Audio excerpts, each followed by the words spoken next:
Bom, eu vou precisar de um pouco mais de 15 segundos para isso. Primeiro, a gente tem que entender os pressupostos importantes da teoria da evolução, que é a evolução, mudança gradual que acontece ao longo dos anos. E não são 1, 2, 3 décadas, são milhões e milhões de anos em que essas mudanças vão aparecendo de forma gradual, pequena e vão sendo selecionadas pela seleção natural. A complexidade irredutível, ela também não é uma teoria, tá bom? Ela é uma das teses defendidas pela, sim, teoria do design inteligente. Então, o que ela afirma? Ela afirma que existe um sistema, por exemplo, que é composto de várias partes. E esse sistema só consegue desempenhar uma função específica se todas essas partes estão presentes e funcionam juntas. Ou seja, se eu retirar uma dessas peças do sistema, uma dessas partes do sistema,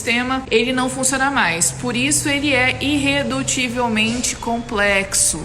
Vou dar um exemplo aqui. Imagina o seu carro. Se você tira as rodas, o carro vai ser inútil. Ele pode até ser chamado de carro, mas ele não vai servir para nada. Ele não pode levar você para algum lugar. Ele vai ficar parado, então ele não tem utilidade. Então, se a gente for pegar esse exemplo e levar para um sistema biológico, vamos falar, por exemplo, do ciclo de Krebs. O ciclo de Krebs é uma das etapas da respiração celular que é composto de 10 reações. Se tem alguma coisa que falta para que alguma dessas reações aconteça, ela não acontece. Algo que é essencial para que o ciclo de Krebs aconteça é a presença de oxigênio. Ou seja, se não tem oxigênio, não tem respiração celular e, consequentemente, o indivíduo morre. E aí que entra a seleção natural. Ou seja, se eu tenho na natureza uma estrutura que não é funcional, ela vai ser eliminada pela seleção natural. Então, como é que essa estrutura poderia ser formada gradualmente, aos pouquinhos, peça por peça,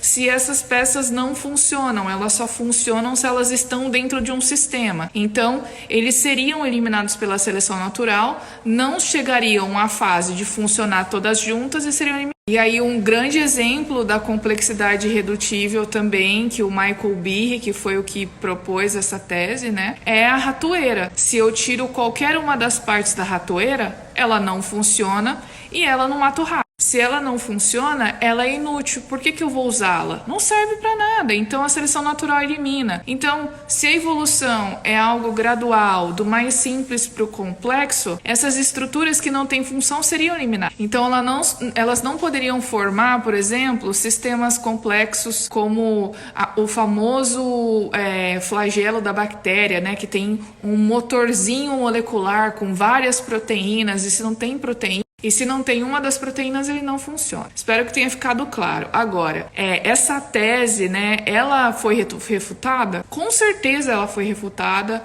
Ela é refutada porque ciência é isso, né? Agora, essas refutações, elas realmente são convincentes ou elas são questionáveis? Porque o que eles falam é que a evolução já mostrou a história de formação desses sistemas. Ou seja, o que é questionado pela TDI em relação à complexidade irredutível já foi mostrado pela evolução.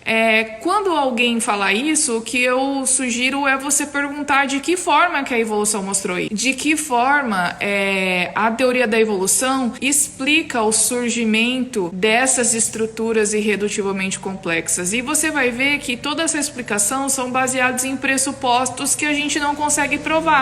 Então, ao meu ver, a tese aí da complexidade irredutível, que faz parte da teoria do design inteligente, ela é muito mais convincente, até por causa também da minha cosmovisão, que é criacionista. E assim, só para fechar, esses pressupostos que eu citei não tem como provar porque são pressupostos filosóficos, ou seja, eu me baseio em eventos que poderiam ou deveriam ter acontecido num passado, né? Então é complicado.